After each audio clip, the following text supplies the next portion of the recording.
मौका हमें दोबारा नहीं मिलेगा, चूक जाएंगे हम। ये इतने एग्ज़ाम्पल, ये इतनी पुस्तकें, ये इतने सत्संग और ये इतने उदाहरण महापुरुषों के परमात्मा ने हमें क्यों दिए? सिर्फ़ और सिर्फ हमारे आत्मविश्वास को, हमारे मनोबल को भक्ति मार्ग पे दिन दोगुना रात चौगुना बढ़ाने के लिए। तो इसको केवल कोई बिरला ही समझ पाएगा। आम आदमी के भी बस की बात नहीं है, हर भगत के भी बस की बात नहीं है कि वो सात संगति में आ जाए और वो उजुड़ जाए, क्योंकि सात संगति मानसरोवर है और यहाँ केवल हंसों की खुराक है। सात संगतियों में बगुलों की खुराक नहीं है। अगर कोई भूला भटका आ भी गया तो वो वापस जाएगा, यहाँ से नहीं टिक पाएगा। तो पुण्यात्माओं, क्योंकि ये मोक्ष की धारा है ये सात संगति, और इस धारा में यदि कोई बह गया तो बह गया, अन्यथा पुण्यात्माओं फिर वो अपने गंतव्य स्थान तक नहीं पहुंच पाएगा।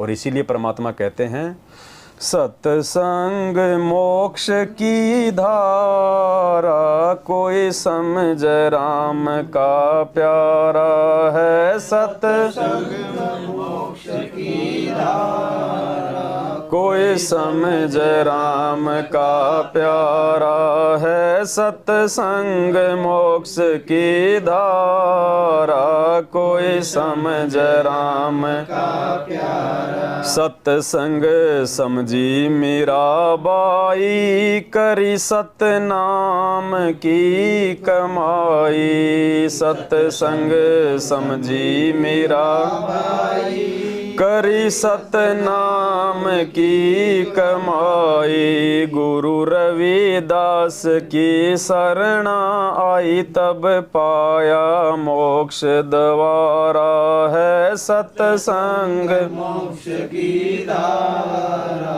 कोई समझ राम का प्यारा है। सत्संग मोक्ष की धारा, कोई समझ राम का प्यारा। तो परमात्मा कहते मीरा ने समझा परमात्मा के सत्संग को। पहले वो कहाँ लगी हुई थी? पत्थर के ऊपर आधारित थी। और पुण्यात्माओं, भगवान उनको मिले। परमात्मा अपनी विशेष आत्माओं पे ऐसी मेहर करता है। तो देखो, भगवान के भगत तो मैनेजमेंट वाले भी हैं, उनके परिवार वाले भी हैं, और 90% वो संगत भी है जो आज मैनेजमेंट के पीछे है। लेकिन पुण्यात्माओं, ये मेहर परमात्मा ने इस ज्ञान को समझने की और अपनी पहचान करवाने की मीरा की तरह सत्सेवकों पे ही क्यों बख्शी? तो पुण्यात्माओं, ये मौका चूकना नहीं हमने अब की बार। चाहे धरती इधर से उधर हो जाए, ये मौका नहीं चूकना हमने अब की बार। तो परमात्मा कहते हैं सत्संग समझा से श्याणा, हो गया साहिब कबीर का आना। सत्संग समझा हो गया साहिब कबीर का आना। नेकी समन न खिला दिया खाना, वो अमर हुआ मणियारा है। सत्संग मोक्ष की धारा, कोई समझ राम का प्यारा है। सत्संग मोक्ष की धारा, कोई समझ राम का प्यारा। परमात्मा कहते हैं नेकी और सम्मन सत्संग को समझ गए थे, लेकिन वो नेकी और सेऊ सत्संग को समझ गए थे, लेकिन देखो सम्मन मार खा गया। सिर्फ थोड़ा सा मन में दोष ले आया परमात्मा के प्रति, थोड़ा सा। यदि आज मेरे पास में माया होती या धन होता तो आज मुझे मेरे बेटे की गर्दन आस्था आ गई उसकी माया में, कि माया होती तो गर्दन नहीं काटनी पड़ती, जबकि उसको ये नहीं पता कि गर्दन भगवान ने जानबूझ के कटवाई है। इतनी सी कमजोरी, सिर्फ देख लो इतनी सी कमजोरी। इतना सा धन चाहा था उसने भक्ति में आने के बाद, और हमारी स्थिति क्या आज देख लो आप। हम तो जानबूझ के डिमांड कर रहे हैं, और उसने तो मन में सोचा था कि आज यदि मेरे पास में थोड़ा बहुत यदि धन होता तो भगवान के लिए आटा चोरी करने की जरूरत नहीं पड़ती, मेरे बेटे की गर्दन नहीं कटती। इतना ही सोचा था, उसी में रह गया। कितने जन्म भोगे फिर। और वो भक्ति जो उस समय उसको दिखाई भी नहीं दे रही थी, अब ये भक्ति सूक्ष्म है कैसे। अब देखना पुण्यात्माओं, उस समय वो कितना निर्धन था और भक्ति भी कर रहा था। भगवान को खिलाने के लिए जिसके घर में रोटी नहीं, उससे बड़ा निर्धन और कौन होगा। लेकिन उसने मन में दोष नहीं लाया कि मेरे गुरुजी गलत हैं या इनकी ये भक्ति गलत है या मेरी भक्ति नहीं बन रही या मेरा नाम खंड हो गया, जैसे आज बात बात पे लोग शंका कर देते हैं। इतना निर्धन भगवान घर पे आ गया और उसके बाद जब उस भक्ति का जो प्रतिफल उसको मिला, अगले जन्म, उसी जन्म में परमात्मा ने उसको दिल्ली का 1 नंबर का सेठ बनाया। अगले जन्म में नौशेरवा का बादशाह बनाया, 80 गंज खजाने। उसके अगले जन्म में इब्राहिम सुल्तान बना दिया। वो भक्ति जो आज हम सोच रहे हैं कि भक्ति पता नहीं मेरी बन रही कि नहीं बन रही, इतनी ज़बरदस्त भक्ति बनती है, लेकिन परमात्मा इसका प्रतिफल यहाँ नहीं देगा। यहाँ उसी को देगा और यहाँ जिसको दे दिया उसका मोक्ष उस जन्म में जैसे सेव, जैसे सम्मान को दिया, लेकिन मोक्ष नहीं हुआ। फिर तो ये मन में नहीं लाना कि भक्ति नहीं बन रही। ये भक्ति तो उसी दिन से बननी शुरू हो गई थी जिस दिन से हम भगवान की शरण में आए थे, बस ये दिखाई नहीं देगी ये भक्ति। सत्संग समझा इब्राहिम सुल्तानी, तज गया बलक बुखारा रजधानी। सत्संग समझा इब्राहिम सुल्तानी, तज गया बलक बुखारा रजधानी। वो पा गए मोक्ष निशानी, सतगुरु ने पार उतारा है। सत्संग मोक्ष की धारा, कोई समझ राम का प्यारा है। सत्संग मोक्ष की धारा, कोई समझ राम का प्यारा। अब हम तो चाहते हैं धन गुरु जी से। कोई 2 रुपये दान करता है तो मन में ये सोच लेता कि बस 2 महीने में नहीं 6 महीने में तो इसका 3-4 गुना गुरु जी देगा। और गुरु जी कहते हैं सत्संग समझा इब्राहिम सुल्तानी, और तज गया, उसने तो राजपाट त्याग दिया भगवान के लिए। और हम उम्मीद लगा के बैठते हैं कि पाठ करवा दूंगा तो मेरा वो काम तो पक्का घर बिल्डिंग बन जाएगा। तो पुण्यात्मा हो, देख लो हम कितने कमजोर हैं। भगवान माया छुड़वाता है, हम माया को पकड़ने का प्रयास कर रहे हैं। हम नादान बच्चे हैं। गुरुजी कहते हैं ना, छोटा बच्चा अगर लाइट के तार टूट के पड़े हुए स्पार्किंग कर रहे हो तो वो उनको पकड़ने का प्रयास करता है आतिशबाजी समझ के, उनको फुलझड़ी समझ के, और माँ बाप जाके उसको बार बार हटाएंगे और वो रोता है कि मेरे को क्यों नहीं पकड़ने दे रहे। तो ये हालत है हमारी आज। भगवान माया से दूर करता है, हम माया चाहते हैं, पकड़ने के लिए तैयार है। तो परमात्मा कहते हैं इब्राहिम सुल्तानी के सत्संग समझ में आए थे, काला मुंह करके निकल गया। आज कोई सरपंच की पोस्ट पे तो देखे छोड़ के बता दो मुझे भगवान के लिए। छोड़ना तो दूर, वो सरपंच रहते सहते देखे आ जाओ देखे गुरु जी की शरण में। मेरा पत्नी 3,000 का नौकरी छोड़ने का तैयार नहीं है, तो दूर के संसर्ग जुड़ने के लिए। तो परमात्मा कहते हैं उन आत्माओं ने समझा था सत्संग, हम नहीं समझ पा रहे आज, लेकिन अब समझेंगे, दया करेंगे परमात्मा। ये उदाहरण परमात्मा ने इसीलिए बनाए कि कम से कम अगर अपनी सूझबूझ से नहीं समझे तो कम से कम अपने पहले वाले भाई बहनों को देख के ही हम समझ जाएं। सत्संग ना समझा रावण अभिमानी, मर गया करवा के कुण बागानी। सत्संग ना समझा नी, मर गया करवा के कुण बागानी। मंदोदरी थी शानी, ले लिया मुनींद्र गुरु का सहारा है। सत्संग मोक्ष की धारा, कोई समझ राम का प्यारा है। सत्संग मोक्ष की धारा, कोई समझ राम का प्यारा। गुरुजी कह रहे रावण अभिमानी था। अब ये भी हमें शिक्षा दे रहे हैं गुरुजी कि अभिमान का और भगवान का तो खड़ा एक्सीडेंट है। परमात्मा अपने एक वाणी में कहते हैं ना कि आधीनी के पास है पूर्ण ब्रह्म दयाल, और बेअदबी सिरकाल है। ऐसी कुछ वाणी है परमात्मा की। मान बड़ाई मारियो बेअदबी सिरकाल। तो अहंकार से भी परमात्मा कोसों दूर है। अहंकार का और भगवान का तो खड़ा एक्सीडेंट है। और मंदोदरी शानी थी, इंद्रमती के बोलते तुरंत अपने परमात्मा की शरण में आ गई, और आज इतिहास में उस महान आत्मा का नाम है। और रावण की क्या दुर्गति हुई। तो गुरुजी कह रहे हैं कि भक्ति मार्ग में भगत बनने के बाद इस अहंकार को और मान बढ़ाई को तो भाई जड़ से समाप्त करना पड़ेगा भक्तों।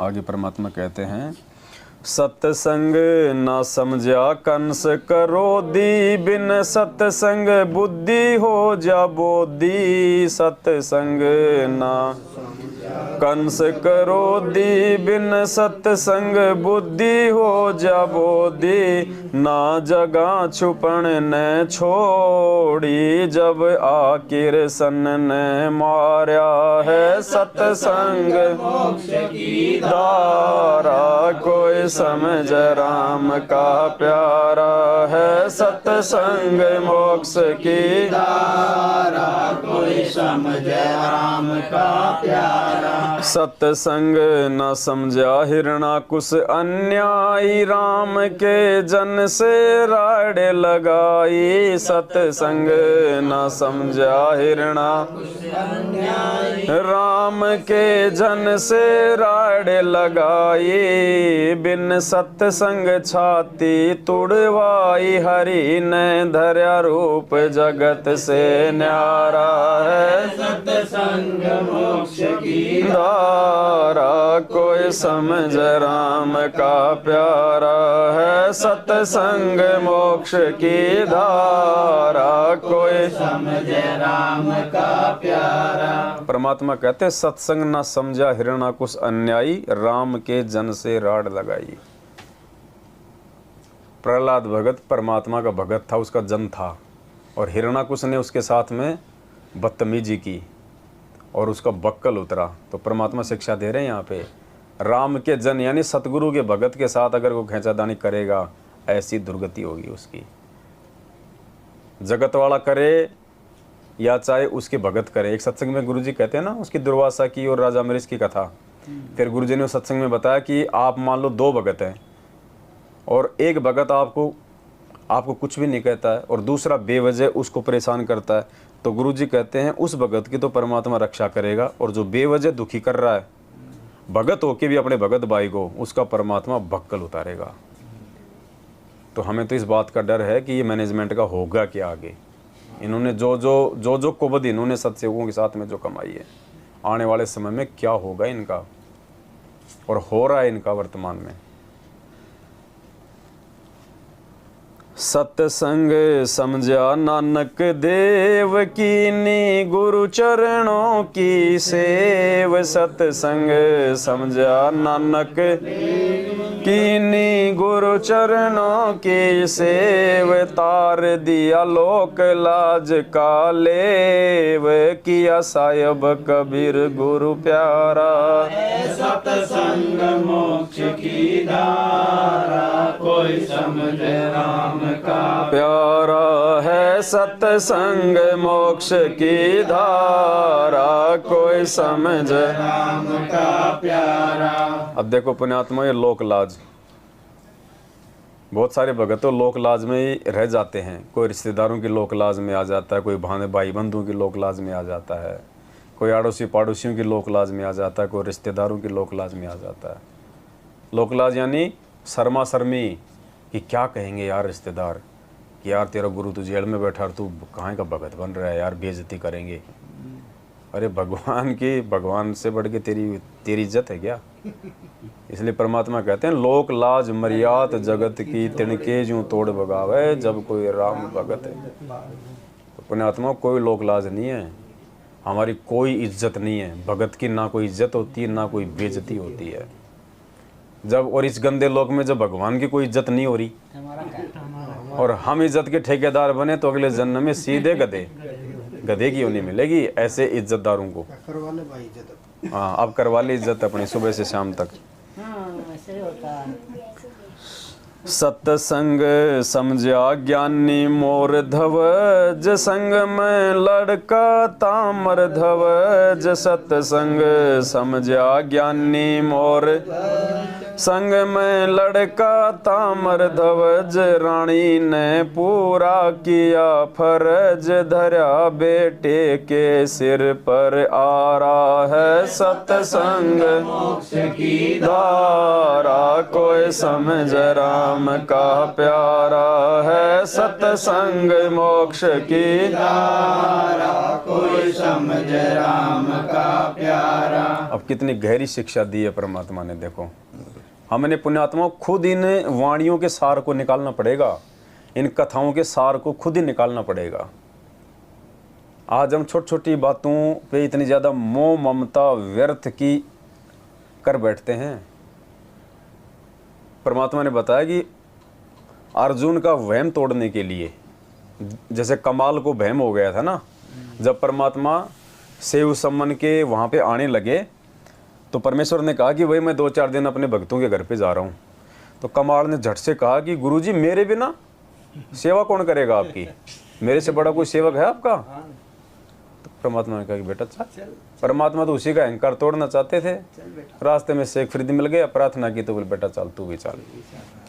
वहाँ दिखाया उनको कि भगत क्या होते हैं, भगत कैसे होते हैं।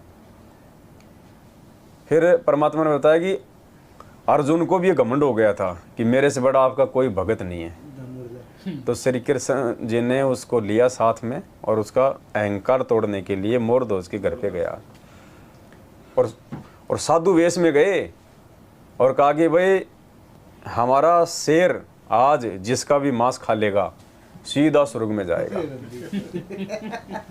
अब देख लो वहां पे बेटा कहे मैं पहले आ गए। देखो मोक्ष के लिए पुण्यात्माओं, हम मोक्ष के लिए हम कितने सीरियस हैं, हम कितने सीरियस हैं। परमात्मा ना हमारी को गर्दन ले रहा, ना कोई कुत्ते को मांस खिला रहा, ना कोई शेर को खिला रहा। घर बैठ के ये मंत्र भी करो और अपनी आरती भी करो। और वो भी परमात्मा कहते हैं कि खाली एक पैर कर ले, तू 3 घंटे भी कर लेगा तो भी तेरा मोक्ष कर दूंगा इस समय। और उस समय उन आत्माओं ने अपने आत्म कल्याण के लिए दोनों पति पत्नी ने आरा लेके अपने बेटे को बीच में से चीर दिया। ये कोई झूठी कहानी नहीं है। अपने आत्म कल्याण के लिए, ये भी नहीं देखा कि ये मेरा बेटा है क्या ये। और यहाँ परमात्मा हमें सतलोक लेके जा रहा हो और रास्ते में काल भगवान यदि हमारे बेटे को वो नरक में दिखा दे, उसी समय फेल हो जाएंगे हम। तो गुरु जी ये कह रहे हैं कि तुम कहाँ खड़े हो, अपना अवलोकन किया करो।